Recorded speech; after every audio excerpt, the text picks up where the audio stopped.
What's the difference between an isfj and an infj? And how can you tell which one you are?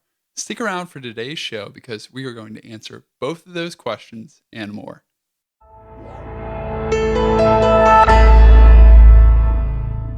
On today's show, I'm going to share 4 ways you can tell the difference between an INFJ and an ISFJ and hopefully pinpoint which you are. And the first of these 4 ways is what's known as the dominant function. So if that makes no sense to you at all, let me just explain it really quickly. Most people know about the preferences like introversion and extroversion, sensing and intuition, thinking and feeling and judging and perceiving. And these are good and helpful, but you can learn a lot more about the different personality types by learning about the cognitive functions. And these come from the work of Carl Jung. But simply put, there are 8 of these, and they're like different color glasses that personality types wear that color the way they see the world. So if you know the functions, and there are 4 for each personality type that make up the personality type, you can know a lot about that personality type. And every personality type has what's called a dominant function or a most influential function or mindset or a pair of glasses that influences what they do and why they do it and the way they see the world. So by understanding the number one most important one for ISFJs and INFJs, you can find out a lot about these different types. So for the INFJ, the dominant function is something known as introverted intuition. And introverted intuition is future oriented, highly creative, curious, and likes to see the big picture of how things work. And ISFJ has a dominant function known as introverted sensing.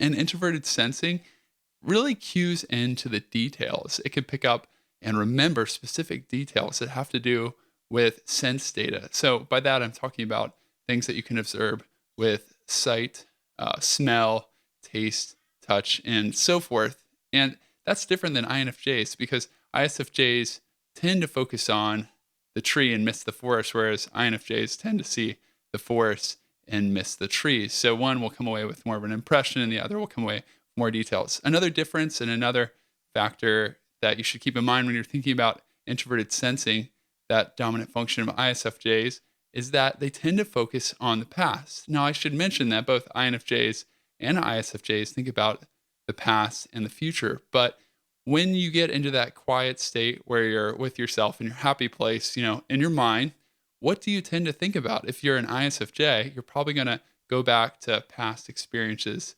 memories of good times that you had with friends and family. And if you're an INFJ, you're probably going to think about theories, ideas, underlining meanings. Maybe to some extent, this is true of both types, but maybe you analyze past conversations to look for patterns and connections, or you're brainstorming ideas for the future. So while both are creative, ISFJs using introverted sensing tend to prefer like the hands-on sort of creative things when they're doing them like towards the end of the day. But INFJs have to have some type of creativity or exploration in what they're doing, and it can be all kinds of different things, whether it's music or working with words, which they tend to do really well. So those are a few of the big differences based on the dominant functions.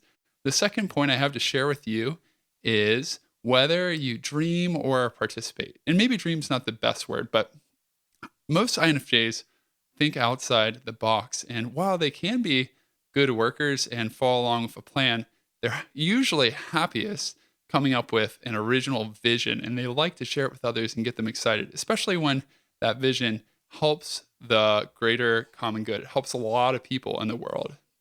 ISFJs, on the other hand, love to participate, to be part of the tribe. They like to be, as one author put it, surrounded by the hum of other workers working, like almost like a bee in a hive. So they're very happy taking care of the details, and they have a lot of great administrative abilities. So while they can share roles, and maybe the ISFJ to some extent might have some creative ideas, the INFJ likes to have the freedom to envision and then to make it happen, whereas the ISFJ is great at taking someone else's vision and carrying it out and being faithful to stick it out day in and day out. Although the INFJ can do that too, I'd say that INFJ tends to enjoy projects, whereas ISFJ likes that day-to-day consistent, steady work. A third helpful sign of the differences between the two types can be found in looking at their strengths, or what I like to call their superpowers. So we've kind of sort of touched on these, but if I were to narrow it down to just one thing. For the ISFJ, or just two things, I'd say it would be remembering or recalling specific details. So it could be just the words from a conversation or what somebody was wearing or the colors, the sights, or the smells of a certain environment. And then steady faithfulness. With an ISFJ, if they give you their word, it's almost like a legal binding contract that they've signed. They're going to do it because it's going to tear at their inner self and their personality. If they don't follow through with that, they're extremely loyal, faithful people to their credit. And INFJs are that too in a lot of situations.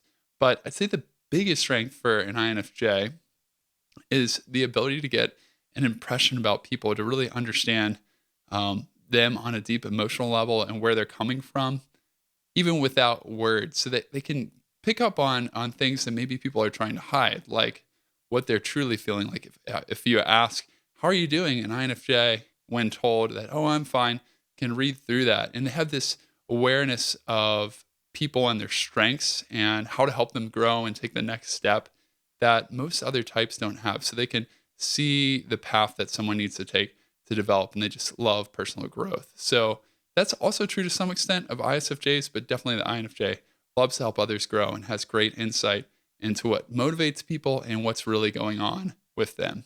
And then finally, to take a look at the weaknesses, the major weakness in any personality type is often found with that fourth cognitive function. So earlier I talked about the function stack.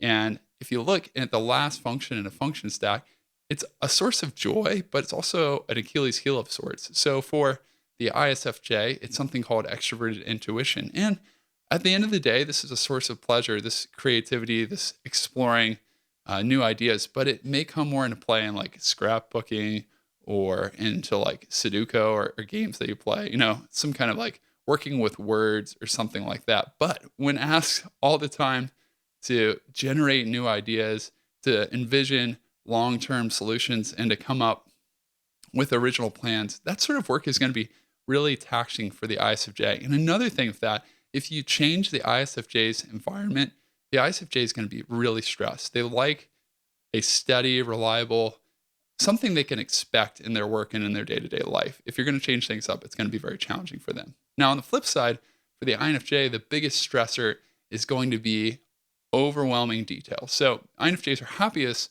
when they can be spending time in their own world, where they're thinking about the future and working with ideas and envisioning and understanding people, reflecting on their own lives and why they did things, looking for deeper meanings. But when hit all of a sudden with details like taxes and a sick child and a tire that's popped and oil that needs to be changed and other unforeseen expectations that just come into the world and interrupt their thoughts and yank them out of their favorite place, that's going to be a great stressor. So the details of life is the challenge more than anything for the INFJ. I hope those were helpful in helping you tell the difference between the two types and hopefully determine which one you are. If after watching this video you've determined that you are an INFJ and you'd like to know more about your personality, I'd love to give you a copy of my ebook, The INFJ Personality Guide, completely free. It'll help you understand the mindsets that motivate you and cause you to do what you do. And it'll also give you an understanding of common INFJ challenges and how to overcome those challenges. You can get this book one of two ways. First, you can text the letters INFJ to the number 444999, or you can visit ispeakpeople.com/INFJ-personality-guide.